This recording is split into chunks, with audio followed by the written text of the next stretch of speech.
because if they was, I was going to denounce them. You know, marching in that Floyd stuff. What? Yeah. He said that? Oh yeah, he said it. Oh yeah. So if you went and marched when George Floyd got killed in the streets with everybody, yeah, protesting. Protesting. He didn't want none of he gonna kick you out his congregation. Yeah, yes sir. They want you to anticipate none of that. What type of shit is that? Because when you under that 501c3, which I come to understand why he said that. You understand when you're under that 501c3, that's their tax credit. It ain't just a 501c3. There's some clause in there, some things you have to obey by to receive that in a church. So being a preacher. Yes, sir. So that's why he got to go like certain guidelines, certain shit he got to preach and out, talk about. Things he can pollute in people's heads, certain things. A lot of that Bible you can't read out. They don't allow them to. You're not to. Nothing that would awake you to who you are. Oh shit! So what happened? He said he don't want y'all to join the marches and nothing. So that's what made you get out of that. What woke you up? No, when I left there and I came home, I broke down. I began to weep, man. I cried real hard. It hurt. For what? The pain of Floyd. What happened to Floyd? Yeah, what happened to Floyd? You know, and to hear his voice, I can still hear his voice howling, crying for his mama. Just like the kid that just got killed by the cops, by them 5 cops in Memphis. He called for his mother. You know, why do we call for our mother? Know why? Because our mother is our God. That's our first Jesus. That's our God. That's our mother. The creator, yeah. Right. Exactly. You know, my father was a strong figure. He was a upright man. He was a man that you was mind following behind. He was a provider. You understand what I'm saying? But my father had a fear and a weakness with him.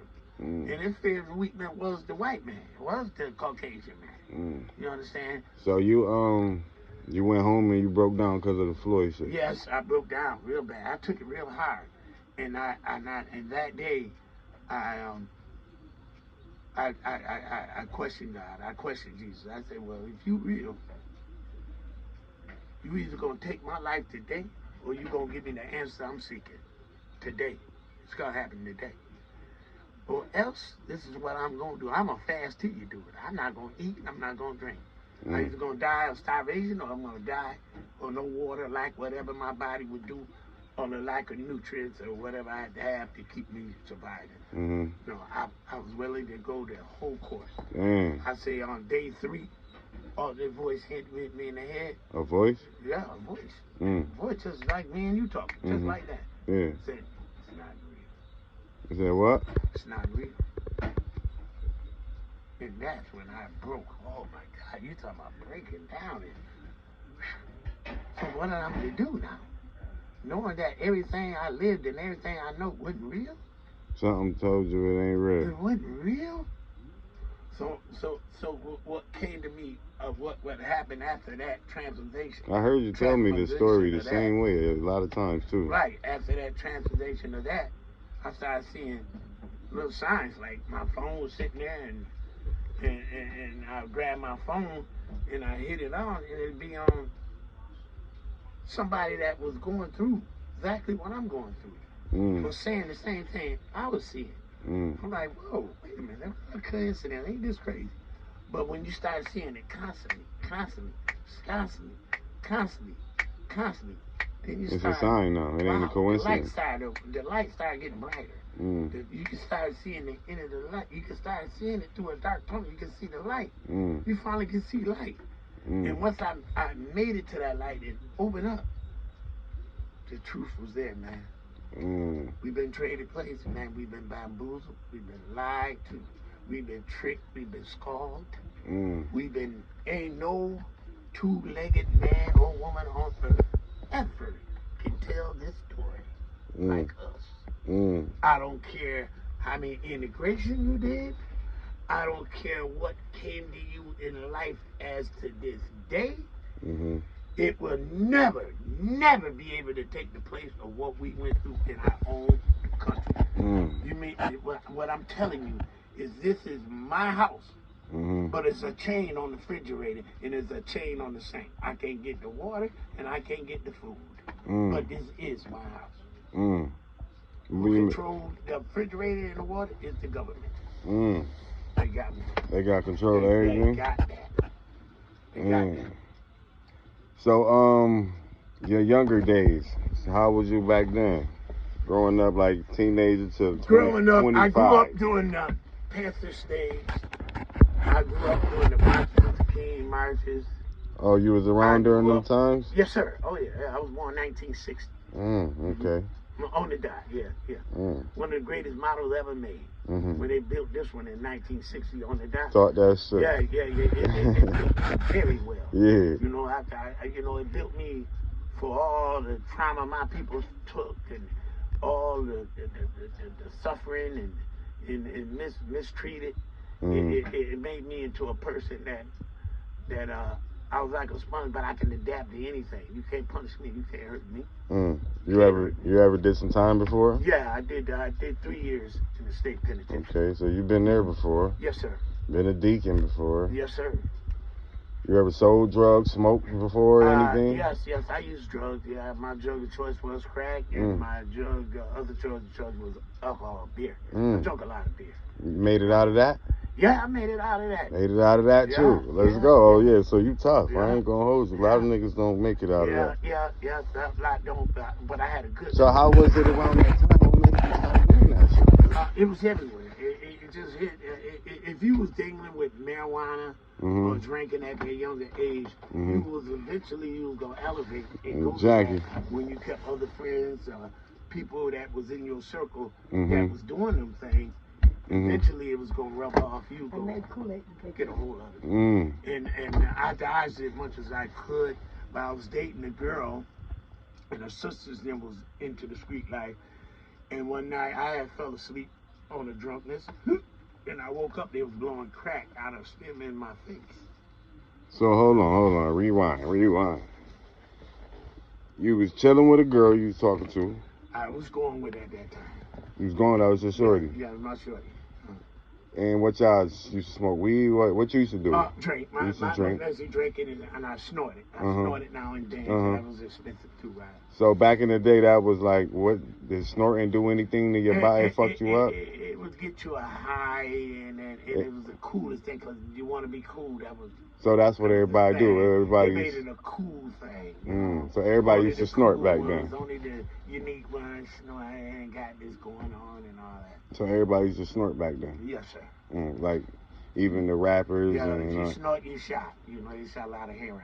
Oh, word. Because that type of shit is crazy nowadays. But back then it was cool? Yeah, back then they made it like it was cool because I guess the pushers, the one who had full control of that product of that kind of drug. They made it look cool. Right, they commercialized it. Damn. That's crazy. So, was it like crack today? You know how cocaine, you sniff it, all you gotta do is cook it up and turn it to something totally different. It was the same.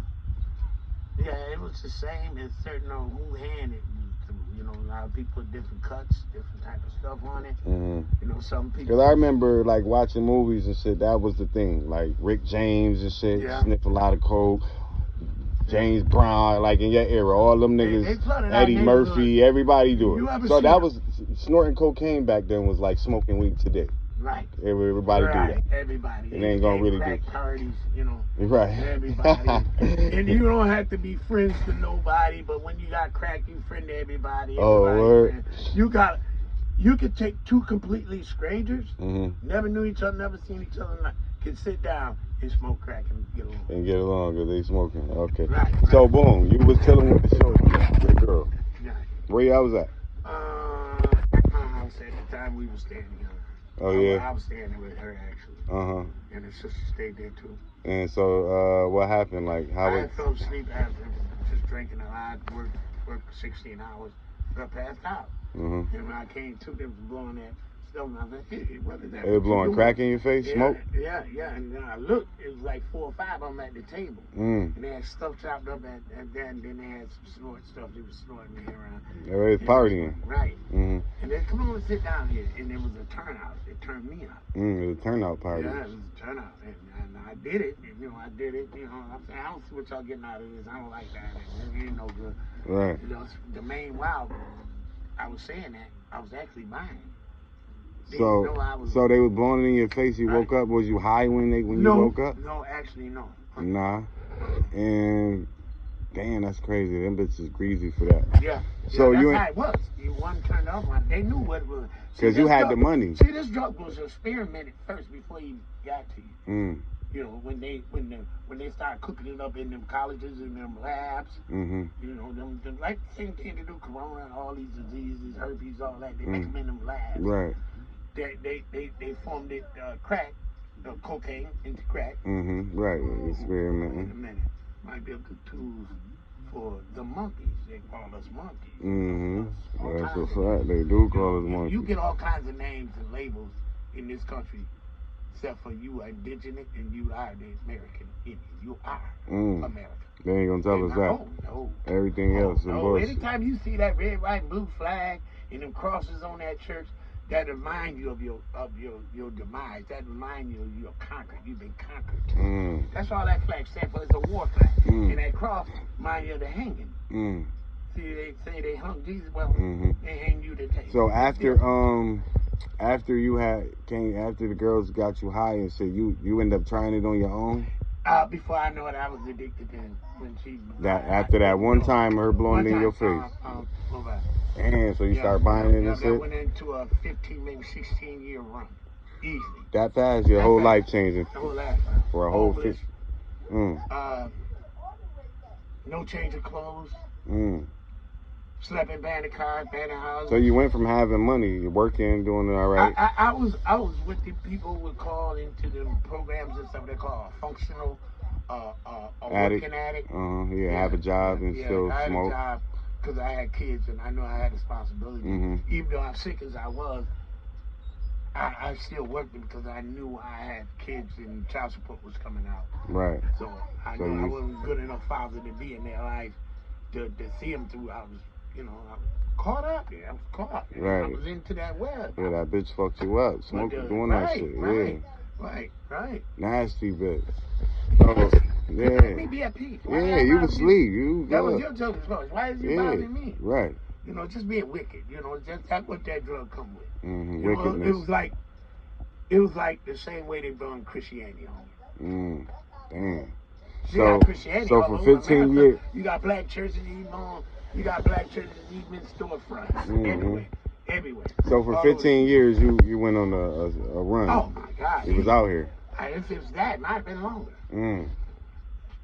So I got clean in 2000. See, all this stuff it makes you stronger. I started. I think I got exposed to it in '85. I came home in '83. 85, 86. I think I'll give it 86. From '86 to 2000. Straight smoke. Straight smoke. Man. Live to smoke and smoke to live. And you got off of that? That's crazy. Oh, yeah. You tough for real, man. How was you strong enough to get out of that too? It's in you. Once you made a convinced in a determination mind as the individual you are, there ain't nothing can stop you. There ain't nothing can defeat that. Ain't nothing stronger than your own will. Nothing.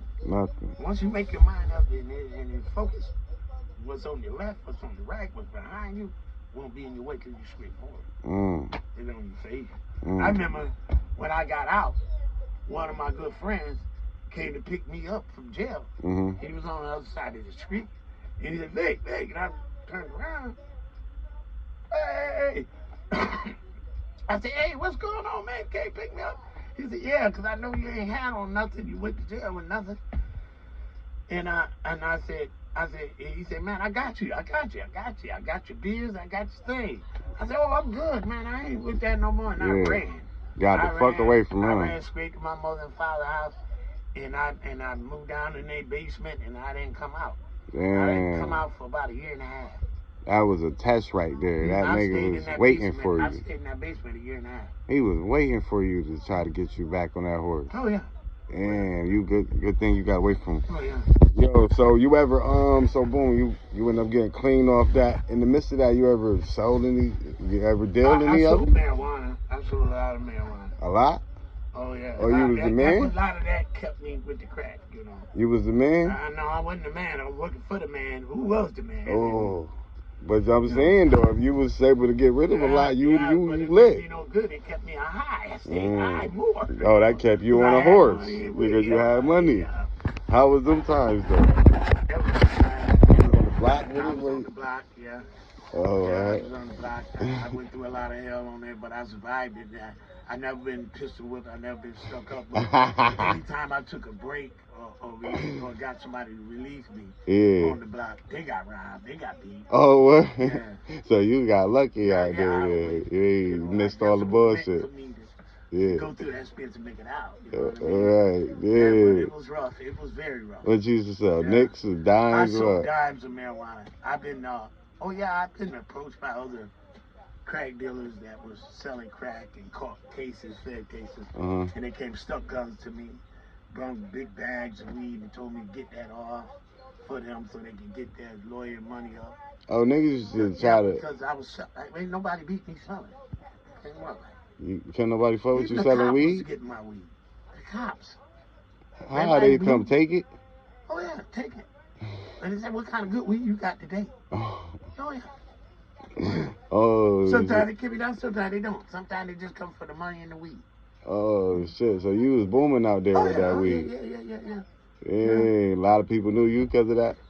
Oh yeah, they called me Green Man. I had a name. They nicknamed me. The people that they named me that Green Man. Oh, they gave you a nickname. Yeah. Oh, you ain't make your shit up. They gave it to you. And that got so bad they wouldn't even lock me up downtown. Green Man? Nah, they wouldn't even need. All they had to do is just process me. That's it. They never locked me in the cell because they know I would be out in 2 seconds. Somebody come to get you? Oh, come to get me. Why you have people fuck with you like that? Oh yeah, my man, he wouldn't allow me down there. He'd come get me right away. Oh. I don't care if he was at Miami Beach. Somebody bailing me out. He'd get me out of there. Oh, you made him a lot of money. He couldn't hire you in there. Yeah. Dang. So your face card was good out here. Yeah. Let's go. Let's go. The guy crossed me. I got in there. I was working asphalt, doing construction work. Still with a crackhead. And he had a friend of mine. He asked me, he said, "Vic, you can hold this bag of weed while I go get my worker. If anybody comes, just look." I did. So when he came back, I had the money inside the plastic bag that he gave me the weed with. He had 10 bags. I gave him $100.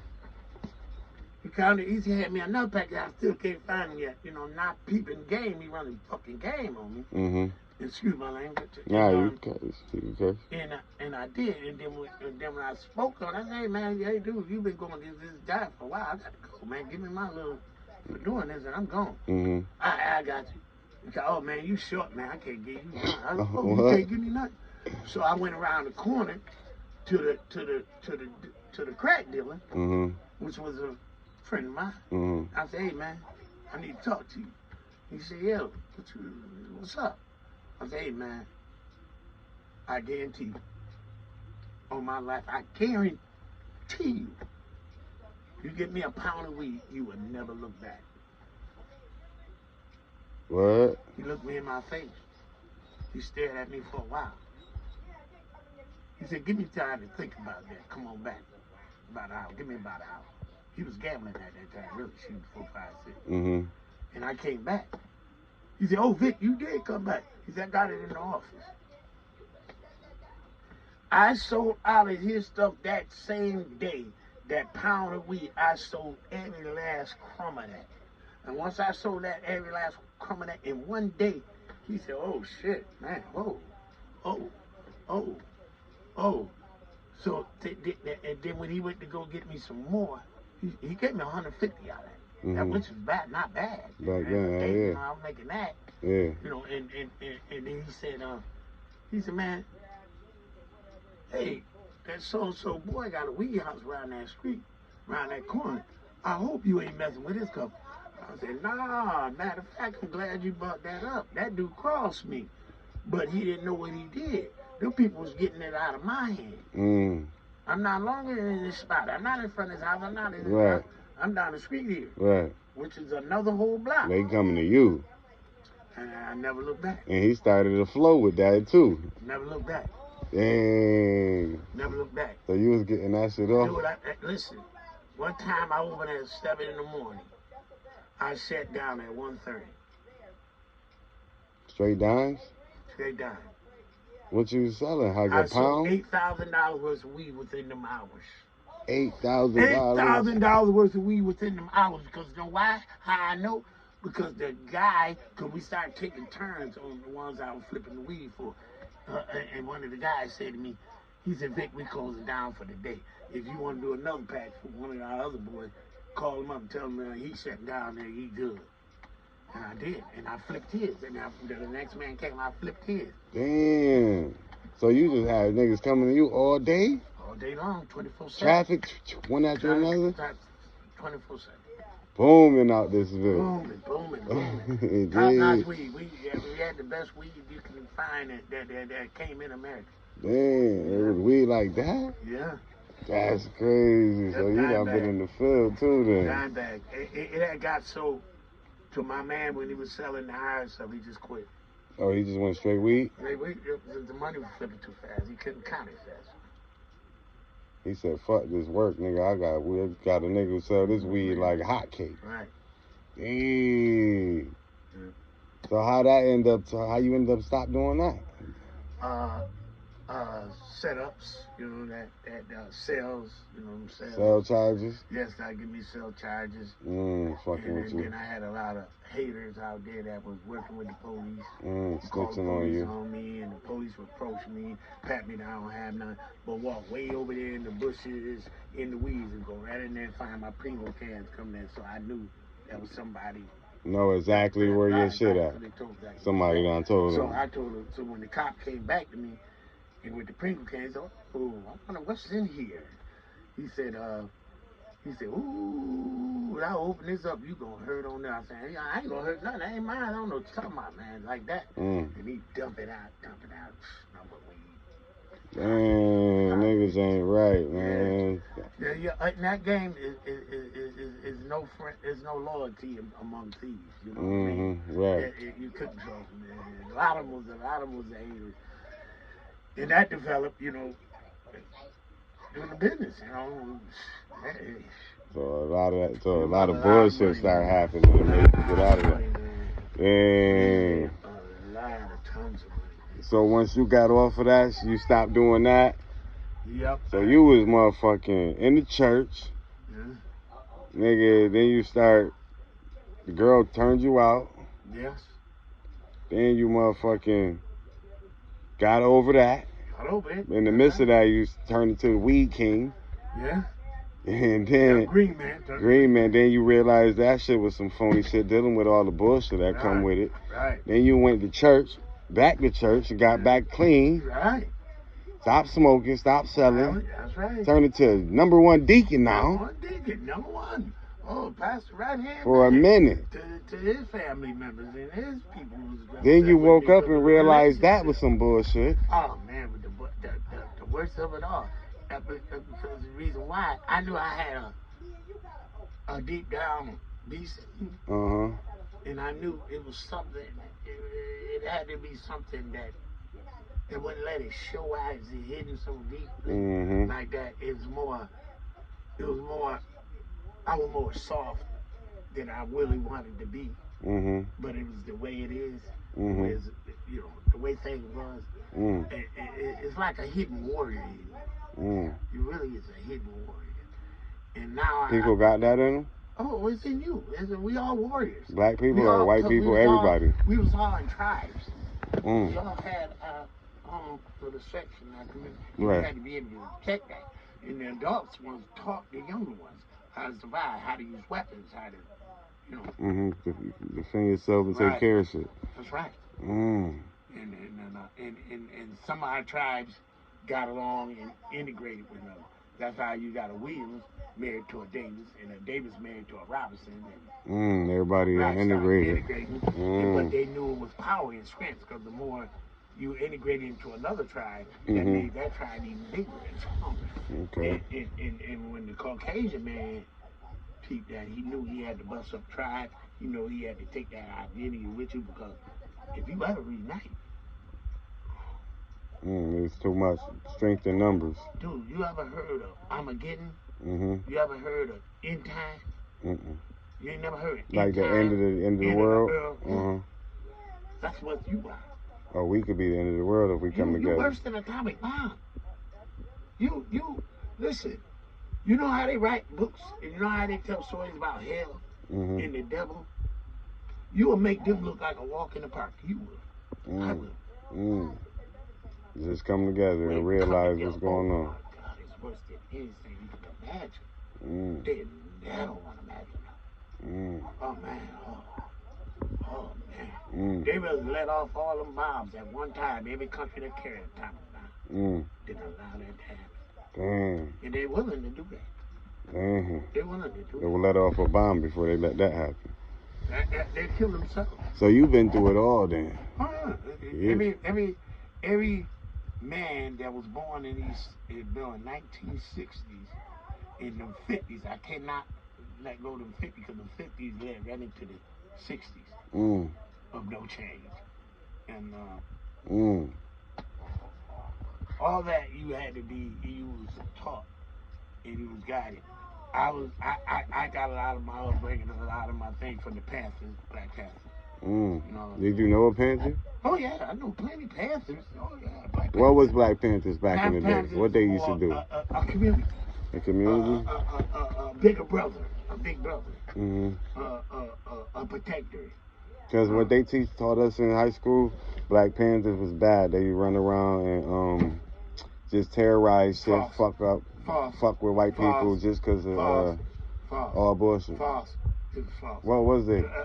Black Panther was a bunch of intelligent brothers that got together and got tired of it, seeing abuse among our people. We already living with roaches. And Ken the Black tell you he didn't ever live with no roach. Unless he came from a royal background and then he got a European background. Yeah, so he act like them. European wasn't white. It was black people. Oh yeah, it was melanated. Oh shit, I didn't know that. Oh yeah, man. I'm a white. European, what they taught us, they teach us some shit. You have to understand, white been here less than 500 years on the face of the earth. Less. Why you think they had to go over there in Africa and there and paint their pictures on Romans and paint their pictures on sculptures and tear down statues and blow off noses of statues and because they have no history. I'm trying to make some history. They had to put themselves in to convince their people.